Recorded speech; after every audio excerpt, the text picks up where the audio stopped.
డబ్బులు కట్ అయిన మెసేజ్ వస్తుంది కదా, ఏంటి 10,000 కట్ అయిపోయినాయి అని చెప్పేసి ఫోన్ చెక్ చేసుకున్నప్పటికీ డబ్బులు వేరే వాళ్ళ అకౌంట్లోకి వెళ్ళిపోయినట్టు వచ్చింది. చాలా మంది దివాణిలోకి పని అని ఉంటే చెప్పన్నా అని చెప్పేసి అంటున్నారు. చూపిందని చూడండి దివాణి ఎలా ఉంటుంది. ఆ చివరి నుంచి ఈ చివరి వరకు తుడిచి మళ్ళీ మెట్లన్నీ ఈ అద్దాలన్నీ తోడాలి, ఈ మెట్లు తోడాలి. నిన్న ఈ పని అంతా చేస్తాను, ఇప్పుడు ఈ మెట్లు తుడుతున్నాను.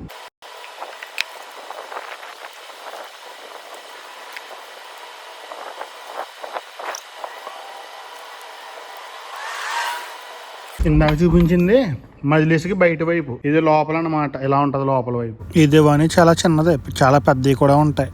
ఇందాక మెట్లు తుడిచాను కదా, ఇయ్య మెట్లు తుడుతా. అదంతా క్లీన్గా ఉండాలి. బయట అంతా ఇలా ఉంటాయి.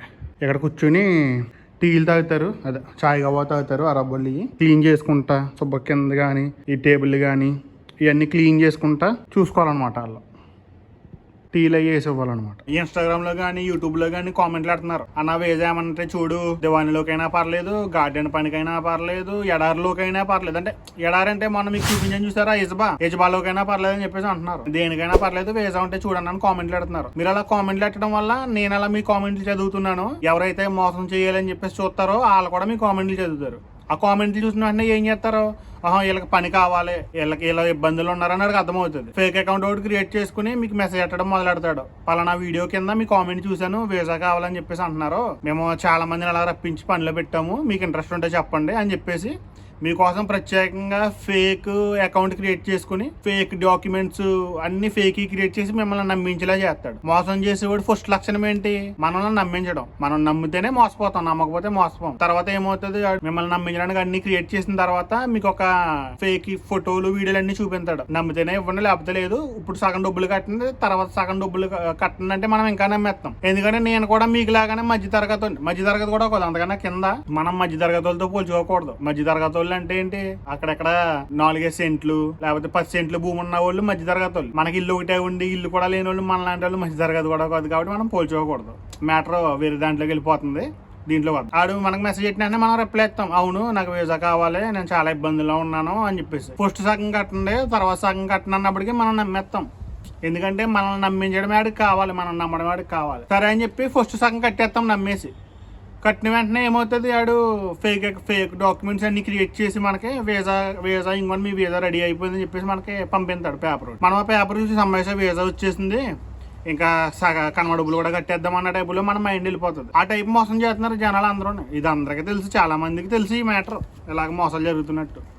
ఇంకా తెలియని వాళ్ళు ఎవరైనా ఉంటే వీడియో ఉపయోగపడుతుంది అని చెప్పేసి చేస్తున్నాను. ఎవరైనా అలాంటి వాళ్ళు ఉంటే షేర్ చేయండి, కొంచెం అవేర్నెస్ వస్తుంది అందరికీ. ఎందుకంటే ఇది ఎక్కడో జరగలేదు, మా ఇంట్లోనే జరిగింది. ఆడెవడో అన్నను పంపిస్తానని చెప్పి మా ఇంట్లో వాళ్ళ దగ్గర డబ్బులు తీసుకుని నెలకింత జీతము అని చెప్పేసి డబ్బులు తీసేసుకుని ఫేక్ డాక్యుమెంట్స్ అన్ని క్రియేట్ చేసి మా అన్నయ్యకి పంపించి, మా అన్నయ్య మా పెదనాన్నల కొడుకే జరిగింది దాన్ని. ఫేక్ డాక్యుమెంట్స్ అన్ని క్రియేట్ చేసి నమ్మించేసి డబ్బులు దొబ్బేశాడు. ఆ తర్వాత ఫేక్ అని తెలుసుకుని తర్వాత ఏదో జరిగింది, గొడవలు అయినాయి. ఇలా ఉంటున్నారు జనాలు. మేమే నమ్మేసాం. అలా మా అట్లాంటి వాళ్ళు ఇంకా ఎంతమంది ఉంటారో ఏంటో తెలియదు కదా. కాబట్టి ఎవరైనా వీసా పంపితే కనుక అది ఒరిజినల్లా కాదా, డూప్లికేటా లేకపోతే ఏంటని చెప్పేసి చెక్ చేసుకోండి. ఇంతకు ముందులాగా ఎక్కడికో వెళ్ళి చూడాల్సిన అవసరం లేదు కదా, మన చేతిలోనే ఉన్నది ఫోన్. అందులోకి వెళ్ళి ఆ దేశానికి సంబంధించిన వెబ్సైట్ ఓపెన్ చేసి వీసా ఎంక్వైరీ అలా చెక్ చేయాలని యూట్యూబ్ లో చూసినా బోల్డ్ వీడియోలు ఉన్నాయి, చాట్ జీపీటీ ఉన్నది, జెమినీ ఉన్నది. వాటిని అడగండి, అవి చెప్తే ఎలా చెక్ చేసుకోవాలో ఏంటి. అంతేగాని అలా మోసపోవద్దు. ఆడంటాడు పలానా వీడియో కింద చూశాను అన్న టైప్లో చెప్తాడు కదా, మీకు అది గుర్తుంటుందో ఆ వీడియో కింద చూశాను అన్నాడు కదా ఆడేనేమో అని మీరు నాకు మళ్ళీ మెసేజ్ పెడతారు.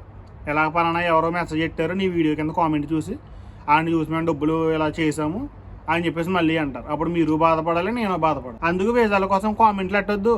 పెడితే నాకు పర్సనల్గా పెట్టండి, నేను రిప్లై ఇస్తాను. ఇన్స్టాగ్రామ్లో, యూట్యూబ్లోనే సరే, యూట్యూబ్లో కూడా అనవసరం ఇన్స్టాగ్రామ్లో ఉంటుంది కదా, యూట్యూబ్లో కూడా ఉంటుంది ఇన్స్టాగ్రామ్ లింక్. ఇన్స్టాగ్రామ్లోనేమో యూట్యూబ్ లింక్ ఉంటుంది. చూసుకోండి, చూసి అప్పుడు నాకు డైరెక్టర్ మెసేజ్ పెట్టండి. నేను వీసాలు తీసి టైప్ కాదు, వీసాలు తీసి మిమ్మల్ని మళ్ళీ ఏదైనా పనిలో పెట్టి ఆ పని బాగోకపోతే మీరు ఇబ్బంది పడి నేను చూసి ఇవన్నీ నా వల్ల కాదు. అందుకని నేను ఎవరికీ వీసాలు తీయను, గమ్ముని. వీసా తీస్తాను, ఎలా తీస్తాను, ఆ ఇల్లు నాకు తెలిసి ఉండాలి, ఆ ఇంట్లో అరబోళ్ళు అందరూ నాకు తెలిసి ఉండాలి, ఆ ఇంట్లో పని చేసిన ముందు డ్రైవర్ నాకు తెలిసి ఉండాలి, అప్పుడు తీస్తాను వీసా. ఎందుకంటే డ్రైవర్ చెప్తాడు కదా ఇలాగా పని ఇలాగ ఉంటుంది ఆ ఇంట్లో అరబ్బులు ఇలాంటి వాళ్ళు అని చెప్పేసి చెప్తాడు. కాబట్టి దాన్ని బట్టి మిమ్మల్ని రప్పించాలో రప్పించకూడదు అప్పుడు నాకు ఒక ఐడియా ఉంటుంది. మీరందరికీ డబ్బులు అవసరం, చాలా ఇబ్బందుల్లో ఉండే మెసేజ్ పెడుతున్నారు నాకు కామెంట్లో వీసా కావాలని. అదే కామెంట్ అవతల కూడా చదువుతాడు, ఆడికి డబ్బులు అవసరం కాబట్టి మోసం చేయాలని చూస్తాడు. కాబట్టి ఎవరినైనా నమ్మొద్దు. ఫస్ట్ వీసాలు ఉన్నాయన్న వెంటనే నమ్మొద్దు. 4-5 కనుక్కోండి. ఒకవేళ 4-5 తెలియకపోతే ChatGPT ఉంది, దాన్ని అడగండి, చెప్తుంది ఇలా ఇలా అన్నారో ఏంటి అని చెప్పేసి. అది క్లియర్గా చెప్తుంది. ఇంకా మనుషుల కన్నా అదే ఇంకా బాగా చెప్తుంది ఏమో ChatGPT అన్న. బయట పనిచేసి చెమటలు పెట్టేసినాయి ఇప్పుడు దాకా. ఇప్పుడు ఎండ చూసారా మామూలుగా ఇప్పుడు కూర్చుంటేనే ఇంత అలా చెమటలు పెట్టేస్తున్నాయి. మెట్లు తుడిసి జస్ట్ అలా కూర్చుని ఉన్నాను, చెమటలు పెట్టేస్తున్నాయి. ఆ మోసం చేసే వాళ్ళు కూడా ఎంత అడ్వాన్స్ అయిపోయారంటే చిన్న ఓటీపీ వస్తుంది, ఓటీపీ నొక్కితే డబ్బులన్నీ వెళ్ళిపోతున్నాయి. అలా ఉన్నాయి. ఇంకో సంఘటన కూడా జరిగింది.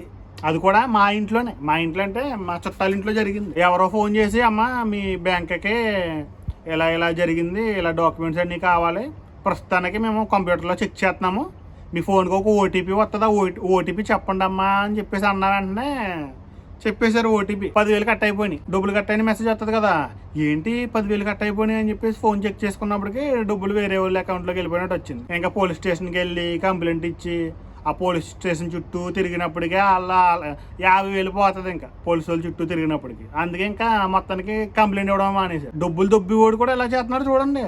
15,000 20,000 అయితే మనం కంప్లైంట్ కూడా ఇచ్చుకోలేము. ఆ డబ్బుల కన్నా పోలీసు వాళ్ళకి ఎక్కువైపోతుందని. అందుకల్ల ఎక్కువ దొబ్బట్లేదు. ఒక్కొక్కరి దగ్గర 20,000 10,000 దొబ్బుతున్నారు కంప్లైంట్ ఎవరని. అలా ఉంటున్నాయి రోజులు. ఇప్పుడు ఎంత టెక్నాలజీ వచ్చేసింది, ఇంకా ఎలా మారిపోతుందో తెలియదు ప్రపంచం. ఎంత టెక్నాలజీ పెరిగితే అంత మోసాలు పెరిగిపోతాయి. ఉండేవాళ్ళు మా రోజులే బాగుండి శుభ్రంగానే. అప్పట్లో టెక్నాలజీ తక్కువ, టెన్షన్ ఉండేది కాదు, హ్యాపీగా ఉండేవాళ్ళం. చిన్నప్పుడు గేలాలకు వెళ్ళే వాళ్ళము, కాలగుట్లకి వెళ్ళి చెట్లు ఎక్కి ఆడుకునే వాళ్ళము, కొబ్బరి ఆకులు అట్టుకుని ఊగేవాళ్ళం, గోలికెలాటలో, క్రికెట్లు, 7 పెంకులాట, సబ్బియార్ ఇండియారో, కుంటాట, ఎన్నో ఉండి. ఇప్పుడు ఉన్న పిల్లలకి అవి ఏమీ తెలియదు, ఏమి ఆటలో తెలియదు. గోలికాయలు ఆడ తెలియదు, సబ్బియర్ ఇండియా అంటే ఏంటో తెలియదు, 7 పెంకులు ఆడ తెలియదు, ఏమీ తెలియదు. నుంచుంటే తన్ను ఆడుకునే వాళ్ళం, కోతి కొమ్మచ్చి ఆడుకునే వాళ్ళం, ఏమి ఎవరికి తెలియదు. టెక్నాలజీ పెరిగిపోవడం. టాపిక్ చూసారా, మోసాల దగ్గర నుంచి ఎక్కడికి వెళ్ళిపోతుందని. ఇలా ఉంటాయి. గుర్తొస్తే అన్నీ గుర్తొచ్చేస్తాయి ఒకేసారి, లేదంటే ఏమి గుర్తుకురా. ఓయ్ ఉడుకు, చెమట్లో, వేడి, ఫోన్ కూడా హీట్ ఎక్కువ ఉంటుంది. వీడియో ఆగిపోయిందో రికార్డింగ్ అవుతుందో కూడా నాకు తెలియదు. మరి బ్యాక్ కెమెరాతో రికార్డింగ్ చేస్తున్నాను. సరే అయితే మరి ఉంటాను. బాయ్ బాయ్, టేక్ కేర్, జై హింద్, బాయ్.